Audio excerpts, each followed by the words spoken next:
Hey, bonjour à tous, je suis trop contente de vous retrouver dans cette vidéo qui va être un petit peu différente de d'habitude parce qu'aujourd'hui on ne va pas parler dog dancing, on ne va pas parler éducation positive ni medical training, aujourd'hui on va parler de frisbee.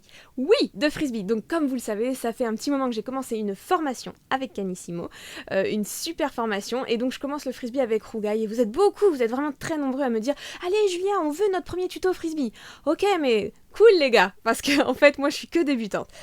Yannick Toulon, elle est hyper forte, elle est super pédagogue, elle a une chaîne YouTube qui est blindée de tutos sur le frisbee, ça s'appelle les B.A.B.A. du frisbee. Je vous mets ça en commentaire juste dessous, en description, et je vous mets ça juste au-dessus. Là, comme ça, vous allez pouvoir voir un petit peu tout ce qu'elle propose.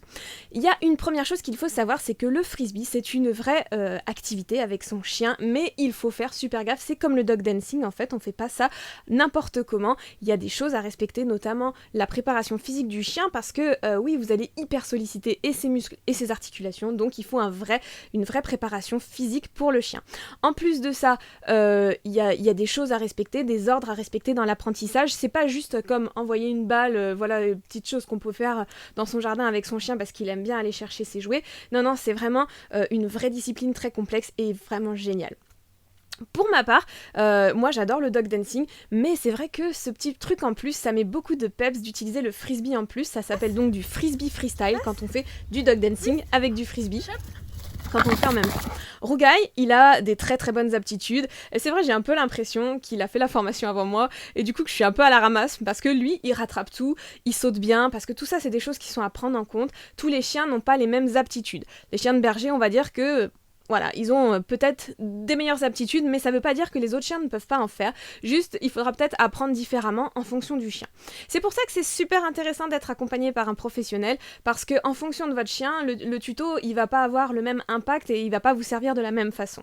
Aujourd'hui, voilà, moi j'ai dit à Yannick, écoute, qu'est-ce que t'en penses? Tout le monde me demande un petit tuto frisbee, moi je me sens pas trop de le faire, mais bon, quand même, ça pourrait être bien d'expliquer ton travail, ce que tu fais, et puis surtout de leur donner 3 tips sur ma chaîne. Donc Yannick, elle était hyper partante. Donc aujourd'hui, je vais vous donner les 3 tips pour commencer à faire du frisbee. Le premier tips, ça va être d'apprendre à son chien à lâcher, parce que ça, c'est pas quelque chose d'évident, et d'ailleurs, vous êtes beaucoup à mettre des commentaires quand je mets des petites publications sur Instagram. Voilà, n'oubliez pas que vous pouvez me rejoindre sur Instagram, hein, je partage énormément de choses, dont mes entraînements de frisbee. Donc voilà, vous êtes plein à me dire, oui, mais moi, c'est pas la peine, mon chien, dès qu'il a le frisbee, il se barre avec, et puis il n'y a pas moyen de le récupérer, ou alors il le détruit en 2 secondes. Alors effectivement, oui, on apprend à lâcher le frisbee. Donc, moi, je peux vous donner une méthode toute simple, il faut mettre ça comme un tricks, finalement, et puis le mettre sous signal. Donc il peut y avoir le signal vocal qui pourra être lâche ou un signal gestuel qui pourra être un petit mouvement de main pour expliquer au chien, ok, quand je fais ça par exemple, tu lâches le frisbee. Comment on fait? On commence par du trop facile, ça c'est exactement comme pour des tricks en dog dancing, et du trop facile ça se fait dans une petite pièce où voilà, le chien il peut pas partir faire le tour du monde avec son frisbee, où on n'a pas beaucoup de distractions et où ça va être plus facile pour lui et moins frustrant de rendre son frisbee. Il va falloir bien sûr troquer en échange de ce frisbee avec une récompense de valeur égale ou supérieure pour vraiment motiver le chien quand il veut pas lâcher son frisbee. On peut faire avec une récompense alimentaire ou avec un autre jouet, ça peut être très bien aussi. Voilà, de dire bah écoute, si tu lâches le frisbee, t'auras ta balle, enfin voilà, ou un autre frisbee. Et là, le deuxième point arrive. En fait, quand est-ce qu'on envoie le deuxième frisbee? Donc, en fait, on envoie un frisbee, le chien le récupère, et ensuite, quand est-ce qu'on lance le deuxième? Eh bien, normalement, on lance le deuxième quand le chien a lâché le premier frisbee. Et oui, c'est une sorte de récompense, en fait. C'est ça qui est assez génial dans le frisbee, c'est que on lance le frisbee, c'est quelque chose de très plaisant pour le chien parce que ça active l'instinct de prédation et de préhension, qui sont donc 2 instincts naturels chez le chien. Et à la suite de ça, on stimule du coup le fait de relâcher le frisbee avec l'arrivée d'un nouveau frisbee. Donc dès que le chien lâche le premier frisbee, le deuxième il part et là c'est la récompense d'avoir lâché le premier frisbee. Donc ça c'est hyper important, on ne lance pas un deuxième frisbee quand le chien a encore le premier en gueule, donc l'étape numéro 1 est indispensable, il faut apprendre au chien à lâcher le frisbee. Ensuite, pour attraper le frisbee, n'oubliez pas, ça peut être hyper intéressant de mettre un signal dessus. Donc par exemple, moi je dis chop quand c'est un lancer classique. Passe. Chop. Ok. Dessous. Chop. Passe. Passe. Twist.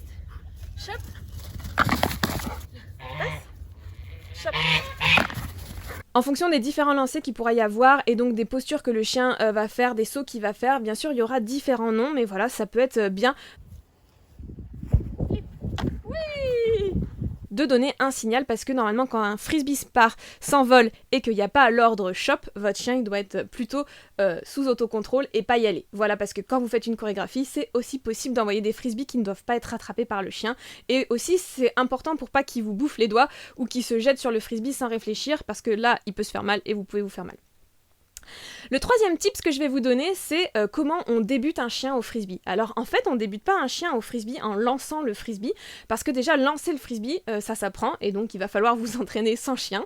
Moi, c'est ce que je fais énormément parce que je lance comme une quiche, peut-être que vous le voyez, mais Rougail arrive à vachement compenser parce que lui, il rattrape quasiment tout, c'est juste exceptionnel, parce que je lance vraiment comme une quiche.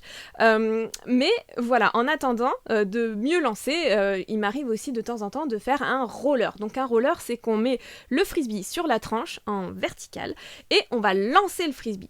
Le but du jeu, c'est que le frisbee en fait il va ramper au sol et ça va déjà motiver le chien, ça va être moins impressionnant qu'un frisbee qui vole et qu'il faut prendre en gros. Donc le chien en fait il va courir après et l'attraper et il y aura moins de frustration, si vous voulez il y aura plus de réussite et comme je vous dis tout le temps il faut commencer par du trop facile pour mettre le chien dans la réussite.